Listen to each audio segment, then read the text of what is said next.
So ಅಪ್ಪದೇ list ನೋಡ್ತಾ ಇದ್ರೆ ಈಗ ನೆಕ್ಸ್ಟು ನನ್ನ ಫೇವ್ರೆಟ್ 93ನಲ್ಲಿ ಬಂದಿದ್ರು ಯಾರು ಬಂದರು ಮಾವನ ಮನೆಗೆ. ನಂಗೆ ಇವತ್ತಿಗೂ ಆ ಟಿಂಗ್ ಟಿಂಗ್. ಸೊ ಅವತ್ತಿನ ಕಾಲಕ್ಕೆ ಈ ಥರ ಆ ದುಡ್ಡಿಗೆ ಟಿಂಗ್ ಟಿಂಗ್ ಅನ್ನೋದಾಗಿರಲಿ, ಈ ಥರದ್ದೆಲ್ಲ ಹೊಸತನಗಳನ್ನು ಅಪ್ಪ ಹೇಗೆ ಹುಡುಕ್ತಾಯಿದ್ರು. If I have to ask you, ಕಣ್ಣು ಮುಸ್ಕೊಂಡು ಥಿಂಕ್ ಅಪ್ಪ on the set, what is the first image or sound that you would put out? ಸೌಂಡ್ಗಿಂತ ಅಪ್ಪ ಬಂದರು ಅಂದರೆ ಎಲ್ಲದು ಎದ್ದು ನಿಂತ್ಕೊಳ್ಳೋರು. Even though he was only 3.5 feet man, he had the aura of a giant. Yeah?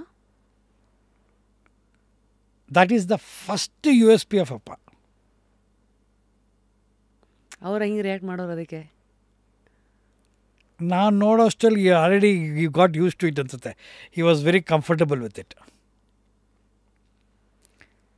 By the time I could realise what is happening, ನನಗೆ ಬುದ್ಧಿ ಬಂದಾಗಿಂದ he was very comfortable.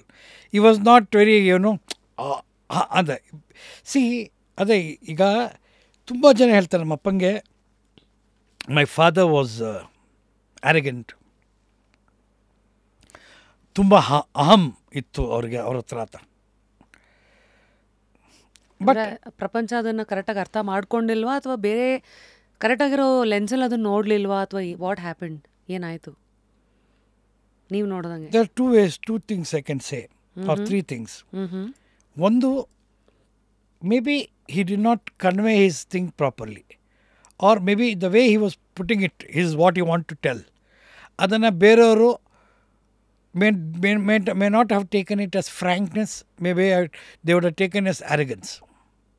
ಉದಾಹರಣೆಗೆ, ಸೊ ಫಾರ್ ಎಕ್ಸಾಂಪಲ್, ಇವಾಗ ನೀ ಏನೋ ಹೇಳ್ತಾ ಇದ್ದಿ, ಏನೋ ಹೇಳಕ್ಕೆ ಬಂದೆ, ರಶ್ಮಿ ಹಂಗಲ್ಲ, you should do it this way, this the way to do ಅಂತ.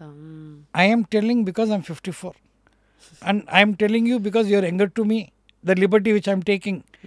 ನೀನು ನನಗಿಂತ ಚಿಕ್ಕವಳು, you are like 10-15 years younger to me. I am more experienced. ನಿನಗೆ ಅನುಭವನೂ ಕಮ್ಮಿ. ಎಲ್ಲದರಲ್ಲೂ ನೋಡಿ ನಾನು ನಿನಗೆ ಹೇಳ್ತಾ ಇದ್ದೆ, ನೀನು ತಗೊಂಡು ಆ ಒಂದು ಲಿಬರ್ಟಿಲಿ ಇಲ್ಲ ಆ ಒಂದು as it is, I know that I am old, everybody comes and falls at my feet, automatically you become like you are older. ಆಯಿತಾ? ಅವಾಗ ಅದು ಹೇಳಿದಾಗ ನಾನು 250 ಜನಕ್ಕೆ ಇಂಟರ್ವ್ಯೂ ತೆಗೆದಾಯಿತು. ನೀವು ಲೈಫಲ್ಲಿ ಫಸ್ಟ್ ಟೈಮ ಸೆಕೆಂಡ್ ಪಾಡ್ಕಾಸ್ಟ್ ಮಾಡೋಕ್ಕೆ ಬಂದಿದ್ದೀರಾ, ನೀವು ನನಗೆ ಹೇಳ್ತೀರ ಹೆಂಗೆ ಪಾಡ್ಕಾಸ್ಟ್ ಮಾಡಬೇಕು ಅಂತ ನೀನು ಮನಸ್ಸಲ್ಲಿ ಹತ್ಕೊಂಡು, ನೀನು you will not express it to me, you will express that to somebody else after I go. ಗೊತ್ತಾಯಿತು. ಆವಾಗ how can I be branded arrogant? I have taken it because of ನನಗೆ ಇಲ್ಲಿ ರಶ್ಮಿ ನಮ್ಮವಳು ನಂಗೆ ಗೊತ್ತು ಅಂತ ನಾನೊಂದು ಲಿಬರ್ಟಿಲಿ ನಾನು ತೊಗೊಂಡಿದ್ದೀನಿ ಅದನ್ನ. ಅರ್ಥ ಆಯಿತು. But that was a generation which believed in ಬೈಯೋರು ಬಾಳಕ್ಕೆ ಹೇಳ್ತಾರೆ, ಬದುಕಕ್ಕೆ ಹೇಳ್ತಾರೆ, ಅವೆಲ್ಲ ಕೆಲವು ಜಾಗದಲ್ಲಿ ಒಗ್ಗಿಲ್ವಾ? ಚಿನ್ನ ಹಂಗಂತಲ್ಲ ಚಿನ್ನ, ಇದೇನು ಗೊತ್ತಾ, it becomes very, it's A perspective thing all together. Always sometimes with love we will scold you, okay? And ಇನ್ನೊಂದು ಏನಾಗುತ್ತೆ ಗೊತ್ತಾ, ಕಂಟಿನ್ಯೂಸ್ ಸಕ್ಸಸ್ ಬಂದಾಗ there are people who can't take so much success happening only to you. So ಅಲ್ಲಿ there is, ನಿಮಗೆ ಗೊತ್ತಿಲ್ಲದೆ ಜೊತೆಗಿರೋರೆ ದಿಲ್ be waiting, ನನ್ನ ಮಗ ಏನು ಮುಟ್ಟಿದ್ದಲ್ಲ ಸಕ್ಸಸ್ಸು, ರಜಿ ಸೋಲ್ಬೇಕಾ ಒಂದೊಂದ್ಸಲಿ.